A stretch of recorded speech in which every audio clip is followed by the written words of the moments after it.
Hello guys, magandang gabi sa inyong lahat and welcome po dito sa panibago nating video dito sa atin pong channel. So, ngayon pong araw na to guys, ang pag-uusapan naman natin is ano yung mga reasons bakit tayo nagbibigay ng regular na multivitamins at saka probiotics, electrolytes sa atin pong mga RTL chicken. So, mahalaga po natin pag-usapan ito guys kasi alam nyo po na dito nakasalalay kung gaano karami ang production na ibibigay sa atin ng ating mga manok. So sa tama po natin pag-aalaga, sa maayos na pagpapakain, pagpapainom at saka pagbibigay ng mga supplements at regular nating pag-flushing ng antibiotics, dito po natin makikita kung gaano karaming itlog ang ipoproduce ng ating mga manok. The more na marami the more na maganda yung production ng ating mga manok, the better kasi mas mabilis po natin mababawi ang ating puhunan at saka mas gaganda yung ating income. No po? So tayo naman po lahat ay hindi lamang tayo nagninegosyo para sa wala, kundi gusto rin natin na kumita po tayo sa ating mga bagong negosyong papasukin. So, ito pong mga binibigay ko sa inyong tips, ito po yung mga karanasan namin dito sa aming farm. Kaya nang nakikita po namin na ito po ay effective, kaya ko po sinishare sa inyo. So, ngayong araw pong ito, yan po ang pag-uusapan natin. Meron po kaming 4 na reasons kung bakit po natin binibigyan ng regular na multivitamins, probiotics at electrolytes. At kung kayo po ay susubaybay hanggang sa dulo po nitong ating video, makikita nyo po kung anong mga klaseng antibiotics yung ginagamit namin, anong mga multivitamins po ang ginagamit namin at paano ito nakakatulong sa aming mga manok. So, guys, ang unang-unang reason kung bakit natin pinapainom ng regular yung ating mga manok is para maging healthy po yung ating mga manok. Siyempre, kapag healthy ang manok natin, hindi tayo magkakaproblema kasi siyempre mas mabilis yan magbigay ng itlog. At the same time, hindi siya masyado basta-basta maapektuhan kung meron man pong mga sakit na pwedeng dumapo. So yun po, kailangan natin panatilihing healthy ang mga manok natin, kaya natin sila binibigyan ng mga vitamins, probiotics at electrolytes. Ikalawa po is dapat po talaga mga manok natin is hindi lamang healthy, dapat well hydrated po sila.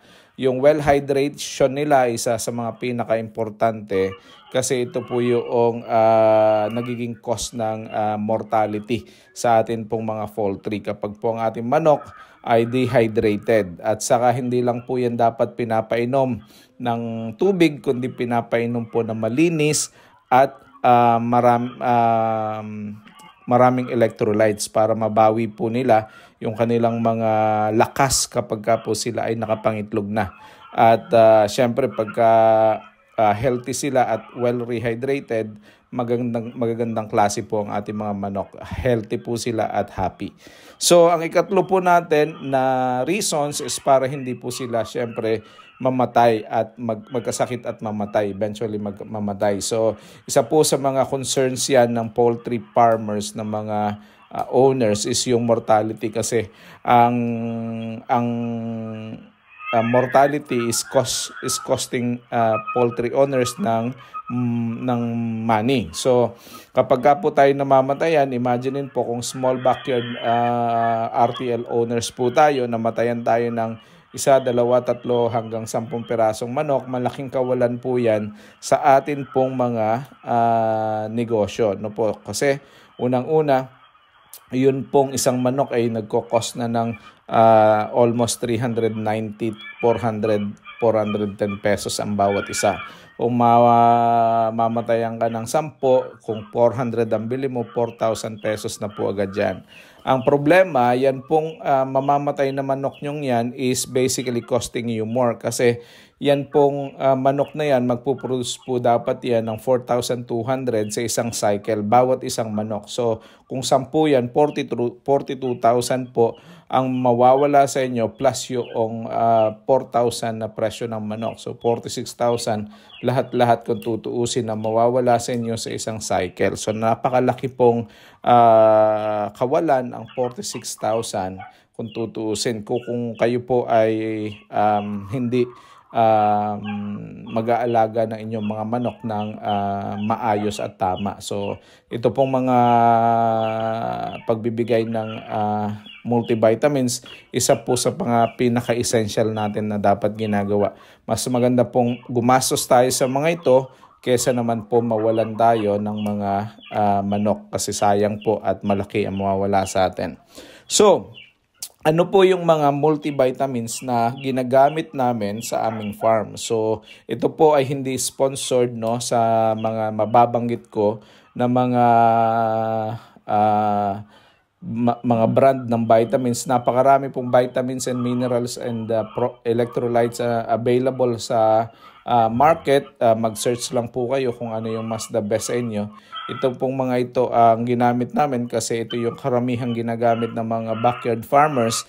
Ikalawa, nakita ko po na mas effective ito sa mga manok namin. Nakita ko na effective ito plus yung mga experience ng iba ay effective.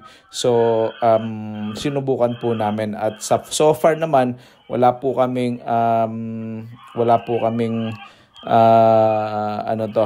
reklamo. So, pero hindi po tayo sponsor ng mga brands na to at syempre kung sila po yung mag-extend sa atin at gusto nila na i-promote ang product dito, based po dun sa ating experience ay welcome na welcome po sila. Baka naman, ayan. Okay, so guys, ang unang-una po natin ginagamit na multivitamins ay yung Bitmin Pro. Ayan, so sa lahat po ng mga gumagamit ng Bitmin Pro, saludo po ako at yan magandang klase ng multivitamins yan kasi completos ricados po yung Bitmin Pro. Ayan, so napakaganda po niyan sa mga manok. Ikalawa po is yun pong King's Vita Plus. Ayan, medyo mahal lang konti pero very very effective, no. Napakagandang klase ng multivitamins. Kompleto din po yan at napakagandang gamitin para sa mga manok. Ikatlo po namin ginagamit is yung MVAA na meron po itong electrolytes, amino acids at saka probiotics. So ang mga to ay kailangan ng ating mga manok. So ito pong MVAA medyo reasonable po yung price niyan sa online. Kaya yan po ay isa sa mga ginagamit ko. Plus katulad nung mayroon silang electrolytes, amino acid at sa probiotics ko. So yung po ay predominantly ginagamit natin yan sa ating farm. At yung ikapat po is yung Egg 1000. So yan, yung Egg 1000 po hindi po namin yung ginagamit until 22nd na ng mga manok namin, 22nd week na. Doon po kami nagsimula na magbigay ng ng Egg 1000 ng 22nd at 23rd week na. So at nakita namin kasi may folic acid po ito. Nakita po namin may vitamin E po may vitamin E, ADNE din po ito. So talagang malakas tong makatulong para sa production ng itlog. Ang problema niyan, hindi po ito binibigay kapag masyadong bata pa yung ating mga manok kasi posible pong mag-cause ito ng prolapse, no. So yan po ang ating pag-uusapan next time, yung prolapse, no. Pero ngayon, ito muna pong ating mga vitamins. So paano po namin to binibigay? Ano yung procedure? So lahat po ng mga sachets nito, yung mga boxes, meron pong instructions kung gaano karami na powder ang inyong ilalagay sa yung soluble powder sa ilang litrong tubig. Ito po sa amin at the moment is yung Bitmin Pro ay 5 grams. Inahalo po namin yan sa 3 liters ng tubig. So lahat po itong mga ito, Bitmin Pro, Vita Plus, NBAA at saka Egg 1000, ganun po ginagawa namin. Ngayon, so paano po namin binibigay? Yung first week po na pagdating ng mga RTL, yung 16 weeks nila, yung delivery nila, sa amin ay everyday po. Mayroon po kaming pinapainom po namin sila nitong mga to. So una pong ginamit namin is King's Vita Plus, tapos kinasundang araw Vitamin Pro, tapos sunod po ay MBAA. So paulit-ulit lang po yan hanggang sa matapos yung isang linggo. So araw-araw po binibigyan namin ng vitamins yung mga manok namin sa unang linggo nila sa fall 3. Kasi syempre pagod, puyat, stress yung ating mga manok. Kaya po binibigyan natin sila ng full whack na isang linggong multivitamins, electrolytes, antibiotics, at saka amino acids and probiotics. Ayan. So, yun po.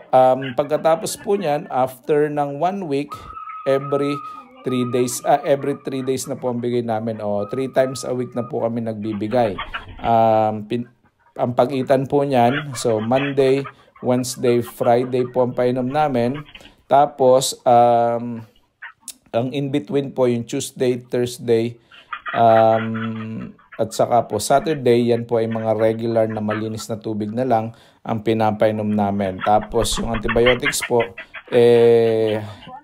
halos ganun din po. Every week nagbibigay po ako ng antibiotics. So yun guys, yun po ang ating regime, no. 3 beses po tayo nagpapainom na lang after ng first week ng multivitamins, no. Salitan din po yan, pero kung isa lang po ang ginagamit nyo, okay din lang, kasi hindi naman po yan nagiging resistant sa mga manok. So kahit na anong multivitamins ang ipa-inom ninyo sa inyong mga alaga, okay po yan as long as nahiyang naman po sila at sila ay nagiging mas healthy. So yun po ang ating paraan na ginagawa dito. And hopefully nakatulong po ang video na to, at kung ito po ay nakatulong, please thumbs up at saka mag-comment down below po kayo kung saan kayo naka-base at kung saan nakakaabot itong video natin, para malaman po natin kung ito pong paggawa natin ng mga videos na ito ay nakakatulong. Maraming salamat. God bless. See you all sa susunod pong video. Bye-bye.